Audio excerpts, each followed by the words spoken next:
Amigos, en la salida a la crisis implica tomar una actitud distinta. Lo ha dicho muy claramente un periodista que hemos entrevistado, el señor Leoncio Alemán, que ha sido muy claro en relación a lo que pasa en las comunidades indígenas andinas, por lo menos las que él identifica en Puno. La gente está acostumbrada a decidir y decide rápido. Y por eso en la mentalidad de los Andes hay la idea de que, sobre todo en el sur, las cosas son blanco o negro. Los líderes se cambian así nomás cuando la gente decide que debe cambiarse. Y por lo tanto la renuncia de la señora Boluarte se convierte en algo que no es como lo que nosotros pensamos en la ciudad. No es porque una masa de insurrectos quiere acabar con la presidenta del Perú, sino que los errores cometidos generalmente no se perdonan en este tipo de instituciones ancestrales del Perú y termina por ser una traba para que la gente entienda que había un gabinete que se tuvo que improvisar, que no ha habido el liderazgo debido del premier actual en ese momento cuando él estaba en el Ministerio de Defensa, porque él no estaba informado de la terrible situación que él heredaba con la policía y las Fuerzas Armadas. Y creo que en definitiva la ruta del Perú tiene que ser una ruta distinta, una ruta de escuchar a la gente. Y yo creo que el único proceso para escuchar a la gente, el que va a valer más, es el referéndum. ¿Por qué? Porque un referéndum es una consulta popular y obliga a que todo el mundo debata los grandes problemas del país. Y en este caso, hay grandes problemas que no se quieren escuchar. No solo en la Asamblea Constituyente, sobre la cual yo no veo por qué es pecado mortal que no se discuta si va o no va.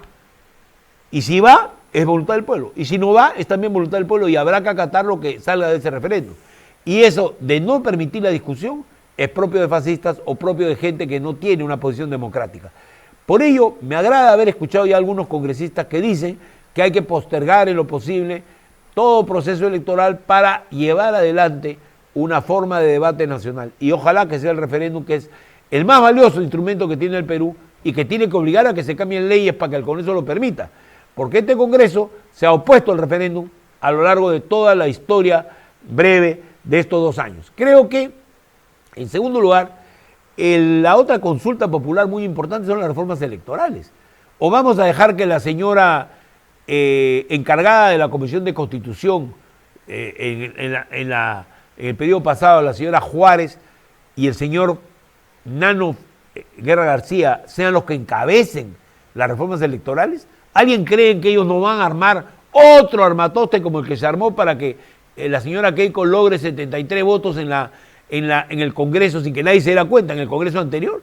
Van a hacer la ley y piensan ampliar el Congreso además a 190 parlamentarios o 200 y va a ser ampliándolo a los distritos que a ellos les conviene. O sea que acá hay todo un tema de discusión muy de fondo. Por lo tanto, las reformas electorales deben ser sustanciales. Por ejemplo, debería impedirse que se renueven las autoridades electorales si el proceso electoral es ahorita. No tiene sentido. Debería permitir que continúen los mismos que hicieron posible, sin fraude, el proceso del 2021. En segundo lugar, no debe haber ninguna alteración sustancial del proceso electoral, sino que ya el próximo gobierno, el próximo Congreso, y además cuando haya constituyente la constituyente, o el próximo Congreso con funciones constituyentes, lo que fuere, debe pasar a hacer reformas más de fondo, más estables en el tiempo y que signifiquen un cambio, por ejemplo, en el sistema de representación.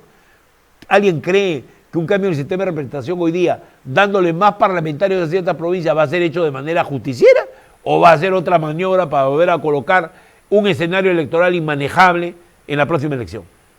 Hay que estar claros de que el problema electoral es un problema muy serio y la reforma electoral no puede dejarse en manos del Congreso, todo lo contrario, tiene que ser asumida por una discusión ordenada, conducida por el Poder Ejecutivo, por el Congreso, con el fin de hacer que la gente diga qué medidas son claves. Por ejemplo, un punto clave, ¿se va a ratificar o no el referéndum del 2018? ¿O va a ser un referéndum que tiene que ser absolutamente desplazado por los conceptos que hoy día estamos viendo en la realidad, que es querer sacar la bicameralidad y reelegirse todos los diputados en la nueva Cámara de Diputados que habría lugar, porque el Senado también podría ser otro escenario de reelección de congresistas, y nadie quiere eso en el Perú. Así que mucho cuidado con que por una puerta entre una actitud más tranquila de la gente y por otra el gobierno crea que ahora hay que soportar todas las reformas que el Congreso quiere hacer en contra de la voluntad popular. Amigos, alerta roja, no nos dejemos engañar ni manipular por aquellos que quieren el año 24 convertir las elecciones en otro fraude. Y creo yo que además el referéndum es el instrumento para canalizar todas las propuestas que permitan llegar a un acuerdo que haga de las elecciones un éxito del país y no una nueva derrota. Vuelvo con ustedes en mi siguiente comentario. Marco Gasco, presidente de la Asociación de Municipalidades del Perú, hasta marzo, ¿no, Marco? Así es, hasta estos próximos meses. Estos próximos meses. Y es además el exalcalde de Chiclayo.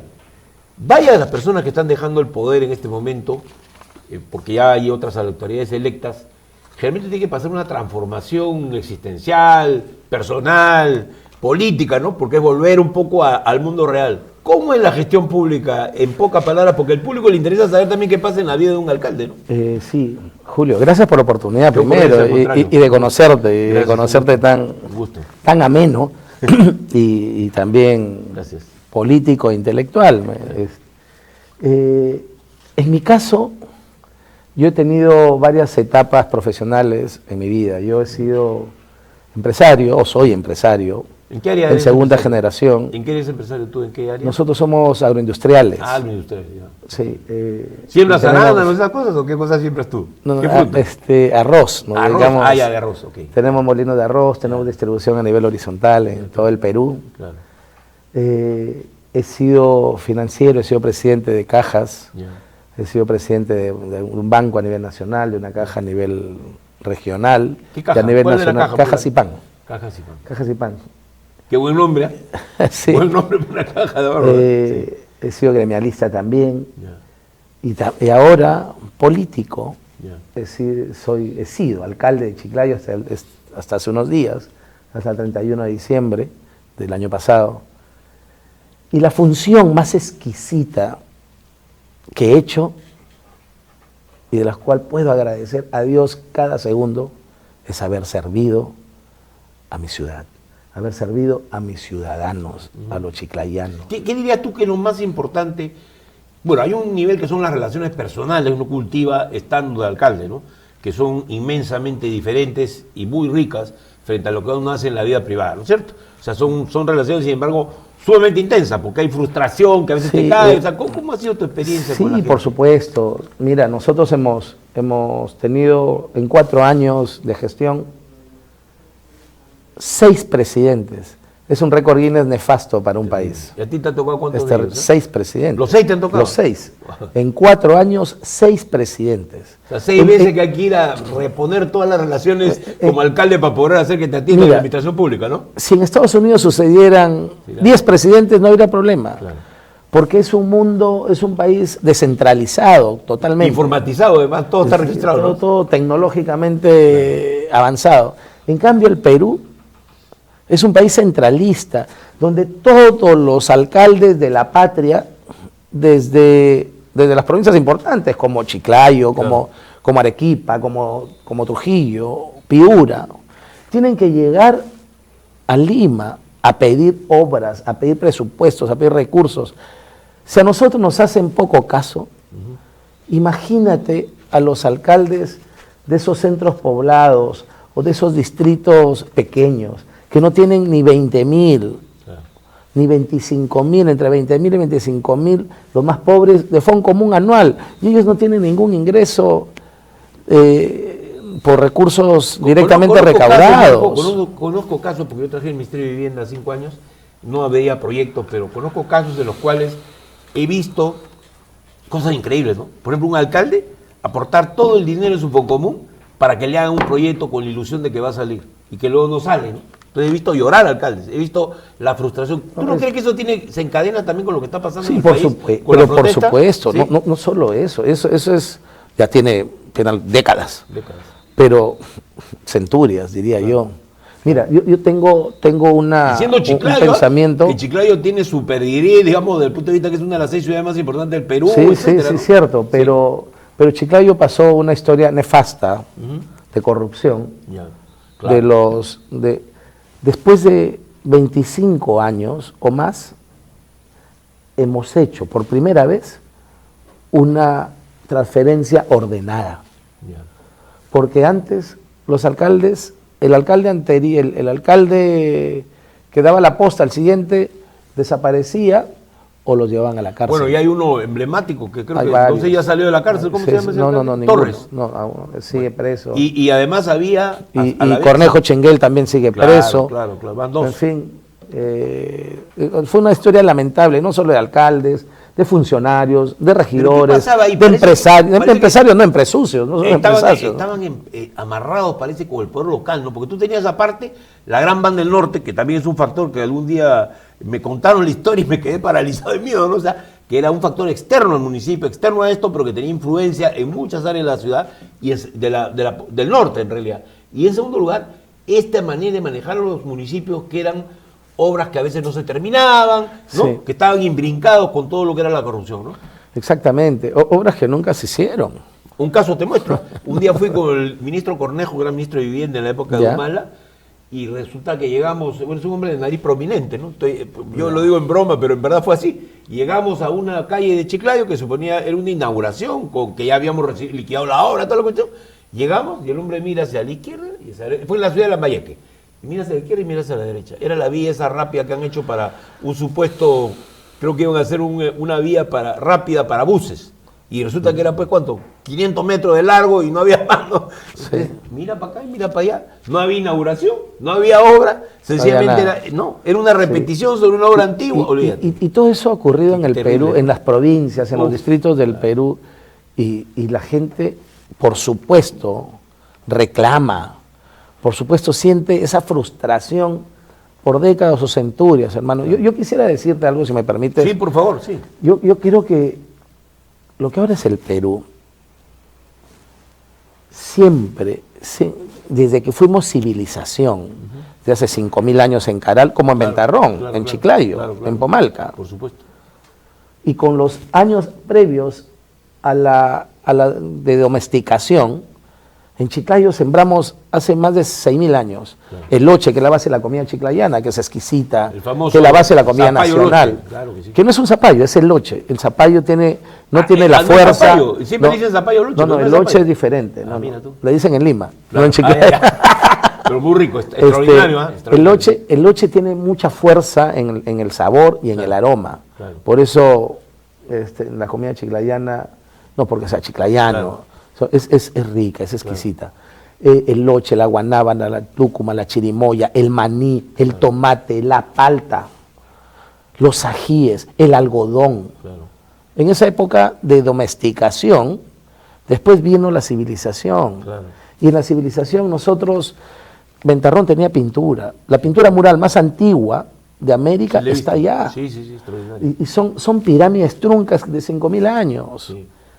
Y eso se formó porque ya hubieron jerarquías, sociedades más complejas, el algodón hizo eso. Nivel de los sumerios, del nivel de la pero por supuesto que sí.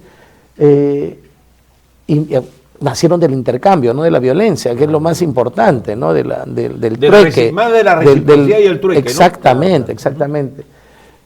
Teníamos que comer, éramos sociedades avanzadísimas para el mundo de entonces. Claro. Y después vino en ya culturas con mayor conocimiento, los mochicas, que es el señor de Zipán, y después todas las culturas preincas.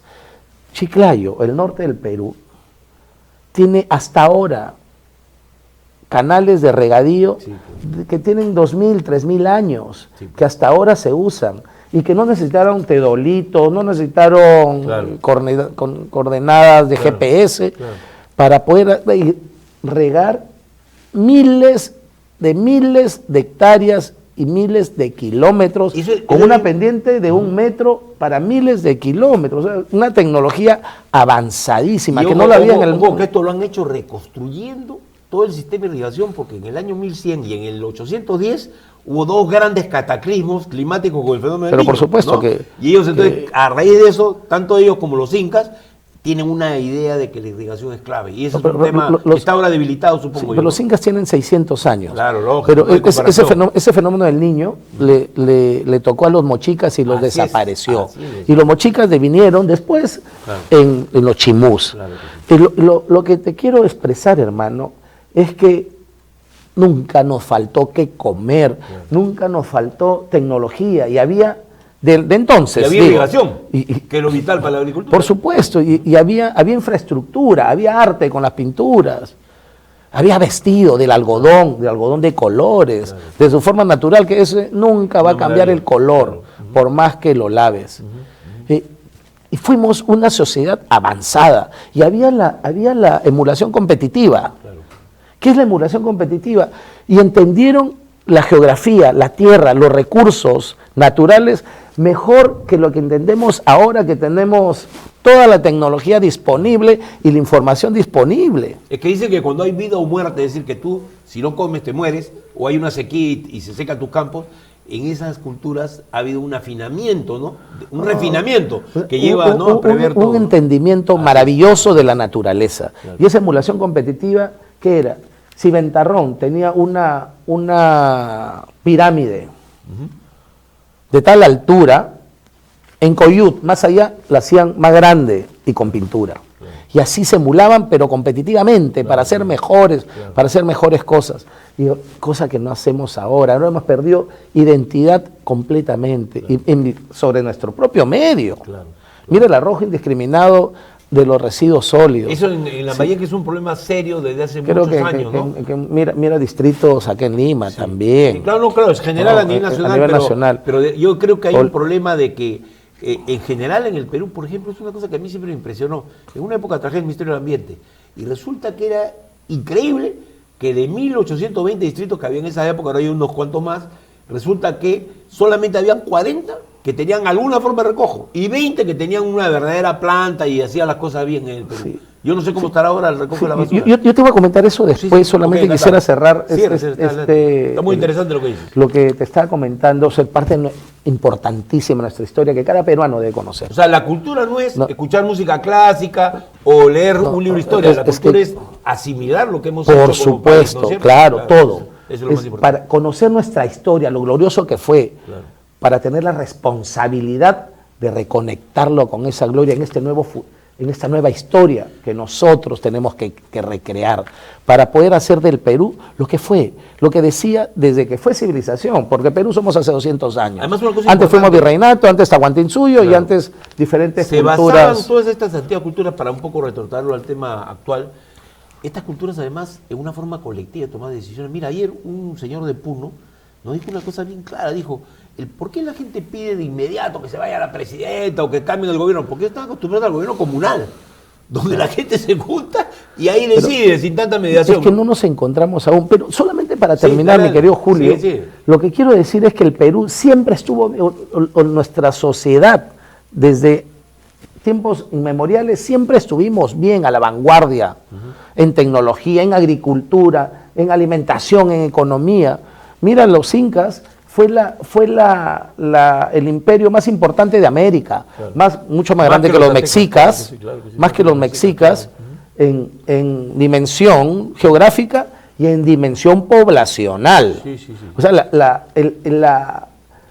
las formas políticas avanzadísimas de los propios, de los incas, después vino el virreinato más importante de América. Claro.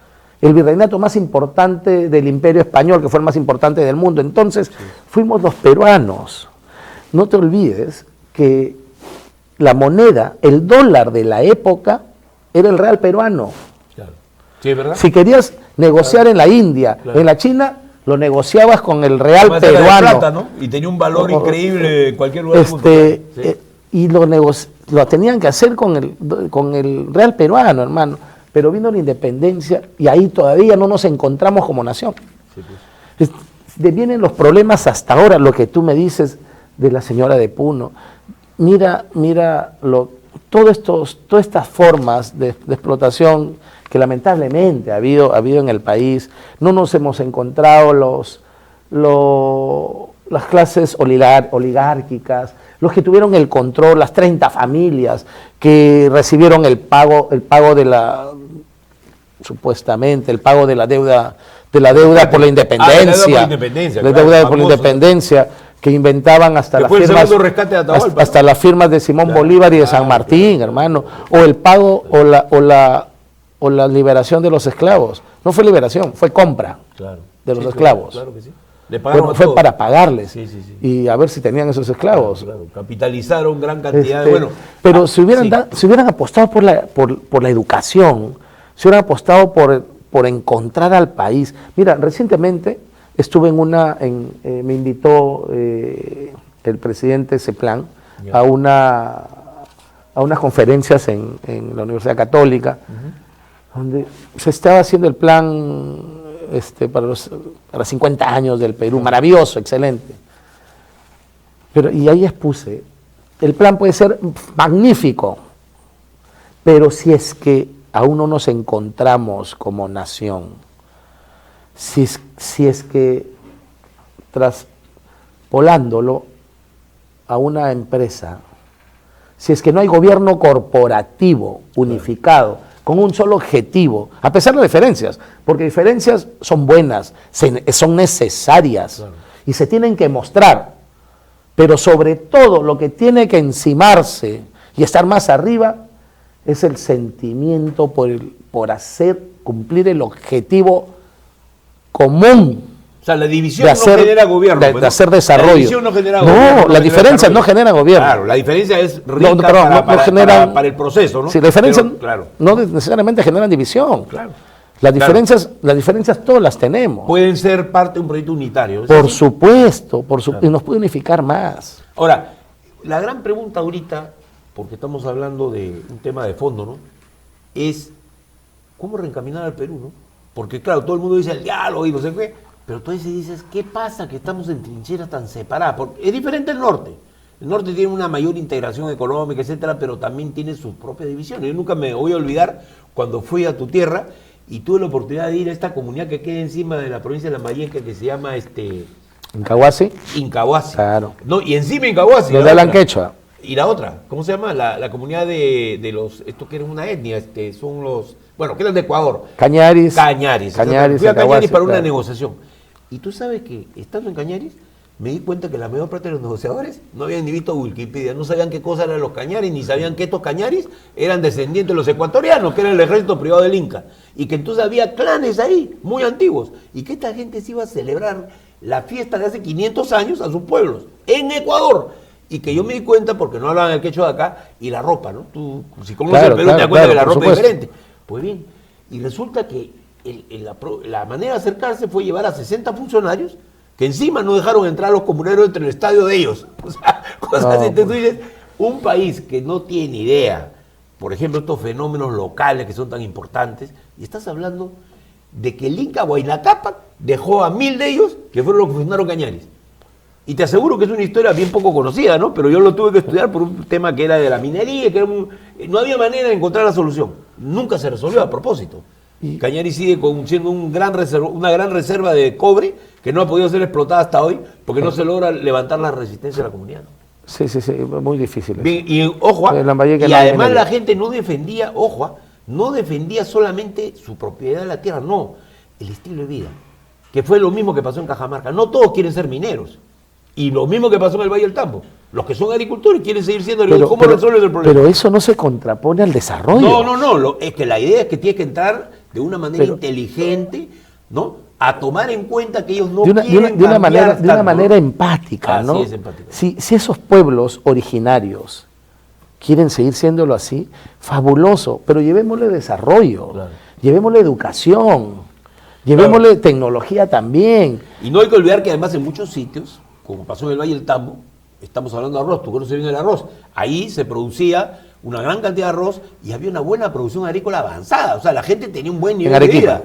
En Arequipa, exacto. Tambo, Arequipa. Y luego, en Cañaris, habían sembrado los Acuña un campo de ¿cómo se llama esta? Una planta que se usaba para los perfumes. Yo voy a esto, pues, ¿sabes por qué? Porque a veces hay más riqueza de la que tú supones. Sí. Y hace que la gente no tenga tanta motivación para quitarse de hay la unos hongos fabulosos para la cocina, que son los hongos de Maraihuaca, que incluso los han hecho para los panetones también. Sí. O sea, entonces, a veces hay riquezas que hacen que la gente también tenga una esperanza en el futuro, ¿no? Sí, no todo es tan pobre como tener 4 guachos. O sea, en muchos lugares la agroindustria ya llega también a transformar esas comunidades, ¿no? La pobreza está acá. Claro. La pobreza lamentablemente está en la falta de educación. Tenemos una cultura magnífica, una historia poderosísima, gloriosa, que nos tiene que enriquecer el espíritu, la autoestima, la del Perú entero, hermano. Sí, pero creo que el norte tiene, tu tierra sobre todo, ha sido sede de grandes imperios, tiene un patrimonio cultural que siempre se ha rescatado solamente en el baile de la marinera, en los caballos de paso. Generalmente hay una visión así de la historia de la costa y no es así, ¿no? Mira, nosotros hemos hecho en mi gestión El 2019 la fiesta del agua. El 2020, el 2021 no pudimos hacer. Ya. No solamente hemos ¿Y tenido cómo era esa fiesta? en Cuéntanos 4 un poquito años, cómo sí, era esa fiesta. no solamente en 4 años hemos tenido 6 presidentes, que es nefasto. Claro, lógico. Sí, hemos tenido lo más mortal que le puede suceder, que le ha sucedido a la humanidad, Claro. que es la pandemia, Sí, que ha matado a 300.000 peruanos. No hay familia en el ¿Cuántos Perú. murieron en Chiclayo? ¿Se sabe? Sí. No tengo la cifra ahora exacta. 30.000 creo que fueron, Pero ¿no? fueron más de 30.000. Fueron más de 30.000, alrededor de 40.000. Terrible. Sí, Para sí, el sí, número de sí. población que hay. Me vas a y- permitir un ratito, voy a hacer una pausa Claro, para luego claro. continuar con la entrevista. Amigos, vuelvo con ustedes en la segunda media hora de esta interesante entrevista con el exalcalde de Chiclayo y presidente de la Asociación de Municipalidades del Perú. Y para hablar de la fiesta del agua. Así es, vamos a hablar de la fiesta del agua.